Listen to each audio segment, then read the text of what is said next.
हरे कृष्णा। जन्माष्टमी की इस पूर्व संध्या पर आप सबका स्वागत है आपके अपने चैनल उपदेश शास्त्रकम पर। बस कुछ ही समय में हमारा अत्यंत प्रिय और महान उत्सव जन्माष्टमी महापर्व हमारे द्वार पर पहुंच रहा है। नन्हे से कृष्ण का जन्म बस होने ही वाला है। संपूर्ण त्रिलोकी के नाथ, इस संपूर्ण जगत के तारणहार भगवान जगन्नाथ और संपूर्ण वृंदावन वासियों के चित्तचोर ऐसे कन्हैया का आविर्भाव दिवस यानी जन्माष्टमी बस हमारे द्वार पर है। और ऐसे अवसर पर चलिए आज हम आपको सुनाते हैं जन्माष्टमी से जुड़ी हुई एक सुंदर पौराणिक कथा।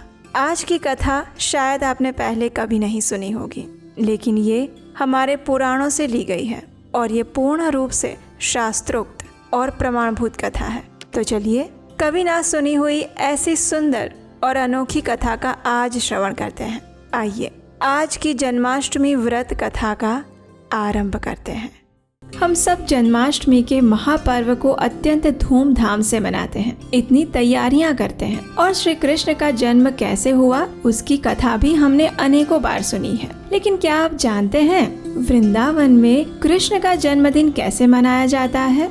तो चलिए इस आने वाले जन्माष्टमी के महापर्व के अवसर पर हम आपको वृंदावन लेकर चलते हैं, जहां हम देखेंगे कि आखिर नंद बाबा और यशोदा मैया कृष्ण का जन्मदिन कैसे मनाते हैं। और आज की इस वीडियो में हम भगवान श्री कृष्ण की बाल लीलाओं पर आधारित कुछ और भी कथाएं आपको सुनाएंगे। तो आराम से बैठ जाइए भगवान श्री कृष्ण की दिव्य लीलाओं का आनंद लेने के लिए। कृष्ण के जन्मदिन के अवसर पर भव्य तैयारियां होती है। पूरा वृंदावन उस समय आनंद और उत्साह से छलक रहा होता है और कान्हा के जन्मदिन की शुरुआत होती है प्रातः काल में यशोदा मैया द्वारा आयोजित अनेक पूजा पाठ और यज्ञ इत्यादि के कार्यक्रम के साथ। नंद महाराज द्वारा अनेक ब्राह्मणों को आमंत्रित किया जाता था और ऋषि शांडिल्य द्वारा बताई गई हर पूजा विधि को संपन्न किया जाता था। इन सब के अंदर कहीं भी कोई भी कमी नहीं रहती, क्योंकि यशोदा मैया कान्हा के जन्मदिन की पूजा के विषय में ज्यादा सतर्क रहती थी,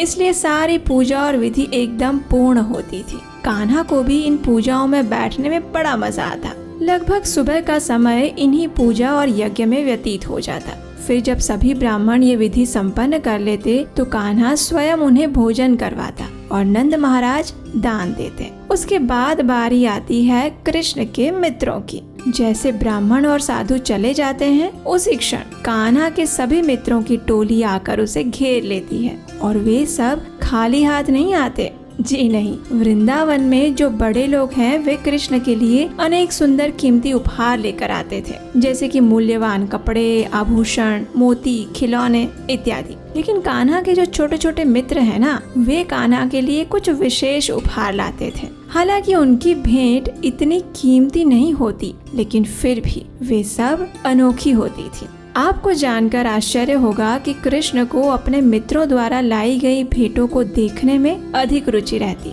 इसलिए एक के बाद एक कृष्ण के मित्र उसके पास अब आने लगे हैं अपनी अपनी भेंट लेकर। सबसे पहले आया भद्रा, और जानते हैं उसने कृष्ण को क्या उपहार दिया? एक छोटी सी डिब्बी में गाय के गोबर से बना हुआ तिलक। बड़ा ही खुश होता हुआ वो कृष्ण के पास आया और उसने कृष्ण से कहा, देखो देखो कान्हा, आज मैं तुम्हारे लिए क्या लाया हूँ। ये है गाय के गोबर से बना हुआ तिलक। इसे लगाकर तुम बड़े सुंदर दिखोगे। जैसे ही कृष्ण ने ये सुना तो वो खुशी के मारे उछल पड़ा। बड़े ही उत्साह पूर्वक उसने वो गाय के गोबर का तिलक भद्रा से अपने सिर पर लगवाया और ये तिलक उसे इतना अच्छा लगा कि वो सबके पास जा जाकर दिखाने लगा और कहने लगा कि देखो देखो भद्रा मेरे लिए क्या लेकर आया है, कितना सुंदर है ये, है ना? मुझे तो लगता है कि ये तिलक आज सुबह सुबह ही मुझे लगाना चाहिए था। पता नहीं ये शांडिल्य ऋषि इतने महत्वपूर्ण विधि को कैसे भूल गए। वास्तव में मेरा मित्र भद्रा इनसे भी ज्यादा बुद्धिमान है, जो उसने ऐसी मूल्यवान भेंट के विषय में सोचा।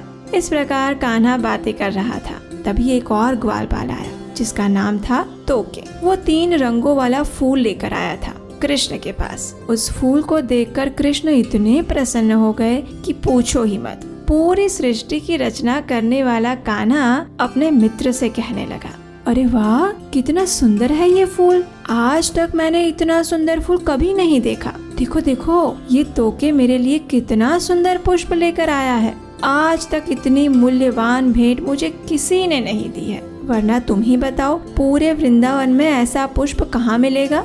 इस प्रकार कान्हा के लिए उसके मित्र कभी कुछ फल लेकर आते तो कुछ छोटा सा सुंदर मोरपंख, कोई 3 रंगों की छांट वाला सफेद कमल पुष्प ले आता और अपने सभी मित्रों के इन उपहारों को देखकर कान्हा बड़ा ही प्रसन्न हो रहा था। अब देखिए, उस दिन यशोदा मैया ने कान्हा को अत्यंत सुंदर आभूषणों और वस्त्रों से सजाया हुआ था और कान्हा को यशोदा मैया की तरफ से विशेष सूचना मिली थी कि उस दिन घर पर जो भी मेहमान आएंगे उन सब की कृष्ण को सेवा करनी है। कृष्ण को भी ये काम बड़ा अच्छा लगता था और यशोदा मैया ने उसे ये भी सुझाव दिया था कि जब उसके मित्र उसके लिए उपहार लेकर आए तो कान्हा को भी बदले में उन सबको कुछ न कुछ देना चाहिए। जी हाँ, रिटर्न गिफ्ट्स। और कृष्ण को ये प्रस्ताव बड़ा अच्छा लग गया। कृष्ण के मित्रों को बदले में देने के लिए नंद बाबा और यशोदा मैया ने पूरे वर्ष भर अनेक भेंट और उपहार एकत्रित किए थे और वो भी विश्व के कोने कोने से मंगवाए हुए। उन सबको सुंदर कपड़ों और थालों में सजाकर एक स्थान पर रखा गया था और अब समय था कृष्ण अपने मित्रों को उपहार देने वाले थे। जैसे ही कान्हा ने उस स्थान पर जाकर देखा तो वहाँ मूल्यवान मोती थे,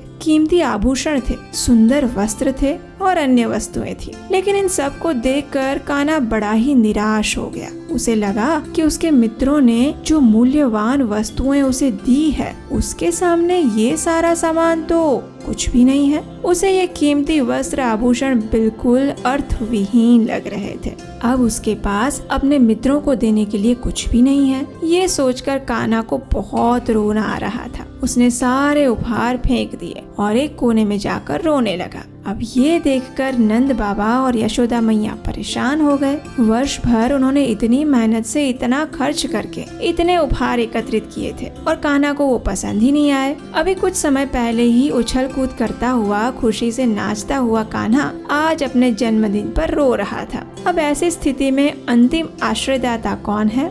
आप जानते ही हैं, हमारे बलराम जी। थोड़ी देर बाद कान्हा अपने बलदाऊ के पास गया और आंखों में बड़े बड़े आंसू लेकर कहने लगा, देखिए ना दाऊ भैया, मेरे सभी मित्रों ने मुझे इतने मूल्यवान उपहार दिए हैं, लेकिन मेरे पास उन्हें देने के लिए कुछ भी अच्छा नहीं है। ये सुनकर बलराम जी ने कृष्ण से कहा, अरे कान्हा, रोना बंद करो और मेरी बात ध्यान पूर्वक सुनो। मैं तुम्हें बताता हूँ कि तुम उन्हें क्या दे सकते हो। देखो, अब जरा ध्यान से सोचो कि तुम्हारे पास ऐसा क्या है जो तुम्हारे मित्रों के पास नहीं है। बताओ बताओ। अब कान्हा भी गंभीरता पूर्वक गहरा चिंतन करते हुए सोचने लगा, ऐसा मेरे पास क्या है जो इनके पास नहीं है। और अचानक से कान्हा के मन में विचार आया और जो भी वस्त्र आभूषण और उपहार उसने फेंक दिए थे उन सब के ऊपर चढ़कर भागता हुआ वो अपने मित्रों के पास पहुंच गया। अब फिर से उसके चेहरे पर मुस्कान थी और पैरों में वही उछल कूद। आखिर अब उसे पता जो लग गया था कि उसे अपने मित्रों को कौन सा उपहार देना है। वो सीधा गया भद्रा के पास। कान्हा ने भद्रा को जोर से गले लगाया और प्रेम से उसके कानों में कहा, भद्रा, मैं तुम्हारा हूँ। यही उपहार है जो मैं तुम्हें दे सकता हूँ। और ये देखकर भद्रा की आंखों में अश्रु आ गए। आज तक ऐसा उपहार उसे कभी नहीं मिला था। आखिर कृष्ण स्वयं अपने आप को दे दे, इससे बड़ा उपहार क्या हो सकता है ना? तो बस इस प्रकार कान्हा ने जाकर अपने सभी मित्रों को गले से लगाया और स्वयं को उन्हें सौंप दिया। सभी ग्वाल बाल भी कृष्ण द्वारा दिए गए इस उपहार से इतने प्रसन्न थे कि उन्हें लग रहा था कि आज तक उन्हें ऐसा उपहार किसी ने नहीं दिया। तो ऐसे मनाते हैं वृंदावन में जन्माष्टमी। आप अपनी जन्माष्टमी कैसे मनाने वाले हैं, ये हमें आज कमेंट बॉक्स में लिखकर बताइएगा। चलिए, तब तक आपको एक और रोचक कथा सुनाते हैं। हम सब जानते हैं कि कान्हा को माखन कितना प्रिय है, लेकिन माखन से ज्यादा उसे माखन चुरा कर खाना पसंद है। कृष्ण ने वृंदावन में इतना माखन चुराया कि उनकी इस लीला के गुणगान में हमारे आचार्य श्री बिल्व मंगल ठाकुर ने तो पूरा एक चौराष्टकम ही बना दिया, जिसे हम अधिक मास में गाते हैं। लेकिन नंद महाराज, जो कि पूरे व्रज के राजा हैं, उनका पुत्र आखिर एक चोर कैसे बन गया? तो इसके पीछे भी एक सुंदर रहस्यमय कथा है जो आपने शायद नहीं सुनी होगी। वास्तव में कृष्ण 1.5 साल के थे जब उन्होंने पहली बार अपने ही घर से माखन चुराया था। जब बच्चा मुश्किल से चलना सीखता है, उस आयु में हमारे नटखट कान्हा ने माखन चोरी की ये कला का सबसे पहली बार प्रयोग किया। हालांकि वो बचपन से ही अत्यंत बुद्धिमान, चंचल और शरारती था। जब से उसने जमीन पर घुटनों के बल रेंगना और फिर बाद में चलना सीखा, तभी से उसने अपनी शरारतों का परिचय देना आरंभ कर दिया था। नंद भवन में अभी तक सबसे रोचक चीज उसे लगती थी नंद महाराज की रंग बिरंगी पगड़ी। उसे देखकर वो बड़ा खुश होता था। एक बार उसने वो पगड़ी ली और उसे पूरा खोल दिया। जब उसने चलना शुरू किया तो नंद महाराज की नकल करने लगा। उनकी ही तरह छोटी सी लकड़ी ले आता और अपने छोटे छोटे दोनों पैरों से संतुलन करते हुए चलने का प्रयास करता और फिर कभी कभी सिर के बल उल्टा भी गिर जाता। लेकिन उसने अपने घर में कभी शांति से बैठना सीखा नहीं था। कभी कभी तो वो नन्हे कदम भरता हुआ नंद भवन के कुएं के पास पहुंच जाता और उसमें अपना सिर डालकर देखता कि आखिर इसमें क्या है। और फिर पीछे से यशोदा मैया को हार्ट अटैक आ जाता और वो जोर से चिल्लाती, अरे कान्हा वापस आ। ऐसे ऐसे कार्य वो प्रतिदिन करता रहता। लेकिन फिर भी माखन चोरी का उसका पहला पराक्रम इसी समय में, यानी कि 1.5 साल की आयु में उसने शुरू किया था। अब देखिए, नंद महाराज तो हैं एक गोप, इसलिए उनके घर में दूध, दही, माखन की कमी तो हो नहीं सकती। तो एक बार मैया यशोदा ने कान्हा को पहली बार थोड़ा माखन चटाया और बस कृष्ण को पहली ही नजर में प्यार हो गया। अरे माखन से, यशोदा मैया के हाथों से बनाया हुआ माखन उसे इतना स्वादिष्ट लगा कि वो बार बार माखन मांगता गया। लेकिन मैया यशोदा ने कहा कि अधिक माखन खाने से पेट खराब हो जाएगा और फिर वो अभी छोटा भी था। लेकिन बस उस दिन से ऐसा लग रहा था मानो कान्हा ने उसके जीवन की सबसे बड़ी खोज कर ली और वो थी माखन की खोज। उसी दिन और उसी पल से चतुर कृष्ण की नजरें पूरे नंद भवन में माखन को ही ढूंढती रहती। अपने नन्हे कदमों से वो पूरे नंद भवन में घूमता रहता और ढूंढता रहता कि आखिर माखन का भंडार कहाँ छिपा हुआ है। और आखिरकार एक दिन उसे वो कमरा मिल गया जिसमें माखन रखा हुआ था। फिर क्या, चोरी का महाअभियान आरंभ हो चुका था। एक दिन दोपहर के समय नंद भवन में सभी लोग विश्राम कर रहे थे। लेकिन इस नन्हे से नटखट को नींद कहाँ आएगी। तो बस वो धीरे से चुपके से अपने कमरे से बाहर निकला। उसने अपने आसपास चारों ओर देखा कि कोई उसे देख तो नहीं रहा है और फिर वो धीरे धीरे उस माखन वाले कमरे की ओर बढ़ा। द्वार पर पहुंचकर फिर एक बार कृष्ण ने चारों ओर देखा और इस बात की पुष्टि की कि कहीं किसी की नजर उस पर तो नहीं है। अब कोई नहीं दिखा तो बस फिर वो घुस गया उस माखन वाले कमरे में। सामने ही स्वादिष्ट और मुलायम ताजे मक्खन का मटका रखा हुआ था। उसने सीधा अपना एक हाथ उस मटके में डाला और उसमें माखन निकाला। यशोदा मैया के हाथों से बने हुए स्वादिष्ट माखन को देखते ही जैसे कान्हा के मुंह में पानी छूटने लगा। उसने अपनी आंखें बंद की और उस माखन का आस्वादन करने के लिए तुरंत उसे अपने मुंह में डाला। मुंह में रखते ही माखन पिघलने लगा और कान्हा एक अलौकिक दुनिया में चला गया। मानो वो स्वयं उस स्वादिष्ट मुलायम माखन की लहरों पर तैर रहा था। एक के बाद एक करके उसने बार बार अपने छोटे छोटे हाथों से उस मटके से माखन निकाला और उसका आस्वादन करता गया। फिर जब उसने फिर एक बार आंख बंद करके माखन निकालने के लिए मटके में हाथ डाला तो ये क्या, उसका हाथ जमीन पर पटक गया। उसने सोचा, अरे अरे, ये अचानक मैं माखन की लहरों पर तैरते हुए जमीन पर कैसे गिर पड़ा। उसने अपनी आंखें खोली तो वहाँ से मटका अदृश्य और सामने यशोदा मैया खड़ी थी। बस कान्हा की बोलती बंद हो गई। अब तो मैया आ गई। अब मैया को अपने बचाव में कुछ तो कहना पड़ेगा ना। तो बस ये नटखट स्वयं की सफाई देने के लिए कुछ नई तरकीब सोचने लगा कि आखिर कैसे मैया यशोदा को समझाया जाए कि उसने माखन नहीं खाया है। यशोदा मैया की क्रोध भरी तीखी नजरें कन्हैया को और ज्यादा घबराहट में डाल रही थी। फिर भी किसी तरह उसने कहना शुरू किया, मैया वो मैं। उतनी देर में मैया उसे डांटने लगी, अरे ओ कान्हा, तू तो मेरे साथ सोया हुआ था ना, फिर इतनी देर में तू यहाँ कैसे पहुँच गया और क्या कर रहा था इधर, बताना जरा। ये सुनकर तो कन्हैया और घबरा गया, लेकिन वो बुद्धिमान था। उसने अपनी मीठी सी आवाज में कहा, मैया वो आपने जो मुझे आज सुवर्ण के कंगन पहनाए हैं ना, वो मुझे बड़े जल रहे थे हाथ में। मैंने सोचा अगर वो मेरे हाथ में ऐसे ही जलन पैदा करते रहेंगे तो फिर मेरा पूरा हाथ जल जाएगा, इसलिए मैं इस माखन के मटके में अपने दोनों हाथ रखकर उसे ठंडा कर रहा था। यशोदा मैया ने ऐसा बहाना अपने जीवन में कभी नहीं सुना था। उनको हंसी आ गई, लेकिन किसी तरह उन्होंने अपनी हंसी को रोक लिया। उन्होंने उसके दोनों हाथों को देखा और वो दोनों ही हाथ बिल्कुल ठीक थे, उसमें कुछ भी नहीं हुआ था। फिर मैया यशोदा ने कहा, अच्छा लल्ला, अगर तेरे हाथ गर्म लग रहे थे तो क्या ये तेरा मुंह भी जल रहा था जो तेरे इस पूरे चेहरे पर माखन लगा हुआ है? अब इसका भी तुरंत उत्तर उस नटखट के पास था। उसने कहा, नहीं नहीं मैया, वास्तव में जब मैं इस माखन के अंदर रखकर अपने हाथों को शीतल कर रहा था तो उसी समय एक चींटी मेरे चेहरे पर आ गई। मैंने उसे हटाने के अनेक प्रयास किए, लेकिन वो जा ही नहीं रही थी, इसलिए मजबूरी में मुझे उसे अपने हाथों से हटाना पड़ा और बस इसी कारण से ये माखन मेरे मुंह पर लग गया। लेकिन मैं सत्य बोल रहा हूँ मैया, मैंने माखन नहीं खाया है ना। कृष्ण का ऐसा अजीबोगरीब बहाना सुनकर मैया यशोदा पेट पकड़कर हंसने लगी। उन्होंने तुरंत उस नन्हे से चोर को गोद में उठा लिया और उस कमरे से बाहर निकल गई। और बस वही दिन था जब कृष्ण ने सबसे पहली बार माखन चोरी की। मैया यशोदा की गोद में जाते हुए कृष्ण के चेहरे पर इस बात का संतोष था कि आखिर उसने अपनी मैया को किसी तरह समझा लिया।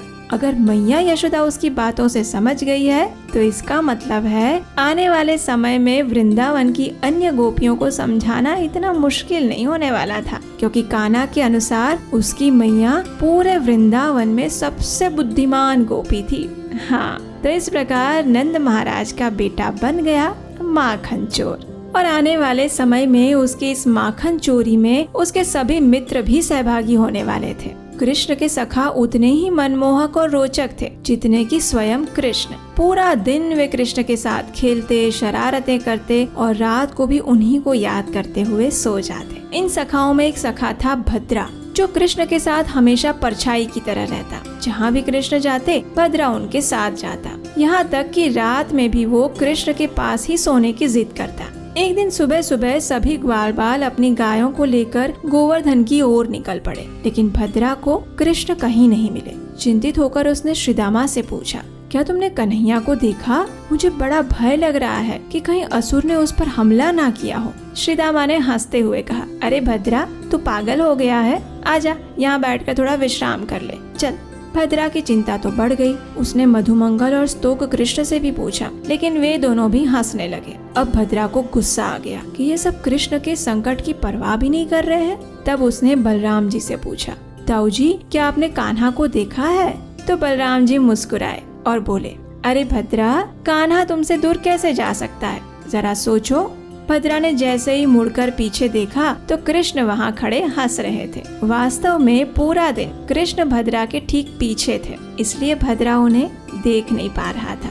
तो इस घटना से हमें शिक्षा मिलती है कि जैसे भद्रा कृष्ण को नहीं देख पाया, वैसे ही हम भी अक्सर भगवान को खोजने में गलती कर बैठते हैं। हम भूल जाते हैं कि वे सदैव हमारे साथ हैं, हमारी परछाई की तरह। एक और दिन सभी ग्वाल बाल खेल रहे थे और भद्रा ने कृष्ण को भोजन करने के लिए बुलाया। उसने कहा, कान्हा, चलो अब भोजन कर लो। मैया यशोदा ने हमारे लिए स्वादिष्ट व्यंजन भेजे हैं। लेकिन कृष्ण को तो खेलना था, उन्होंने अपना खेल जारी रखा। भद्रा के कई बार बुलाने पर भी जब कृष्ण नहीं आए तो नाराज होकर भद्रा एक गुफा में जाकर बैठ गया। काफी देर बाद भी भद्रा नहीं लौटा तो कृष्ण ने उसे मनाने का निर्णय किया, लेकिन हमेशा की तरह कृष्ण ने इसे मजेदार बनाने की सोची। उन्होंने एक बड़े शेर का रूप धारण किया और गुफा में जाकर जोर से दहाड़ लगाई, लेकिन भद्रा डरा नहीं। उसने उल्टा कृष्ण को ही डांटते हुए कहा था ना मैंने कि तुझे भूख लगी है, पर तुम्हें तो खेलना है, जाओ अब खेलो। कृष्ण को बड़ा आश्चर्य हुआ कि भद्रा ने उन्हें कैसे पहचान लिया, जबकि उनकी योग माया शक्ति से बड़े बड़े भ्रमित हो जाते हैं। तभी उन्होंने देखा कि आकाश में योग माया देवी हाथ जोड़कर खड़ी हैं। उन्होंने भगवान से कहा, हे प्रभु, आपके भक्तों के प्रेम और समर्पण के आगे मैं भी कुछ नहीं कर सकती।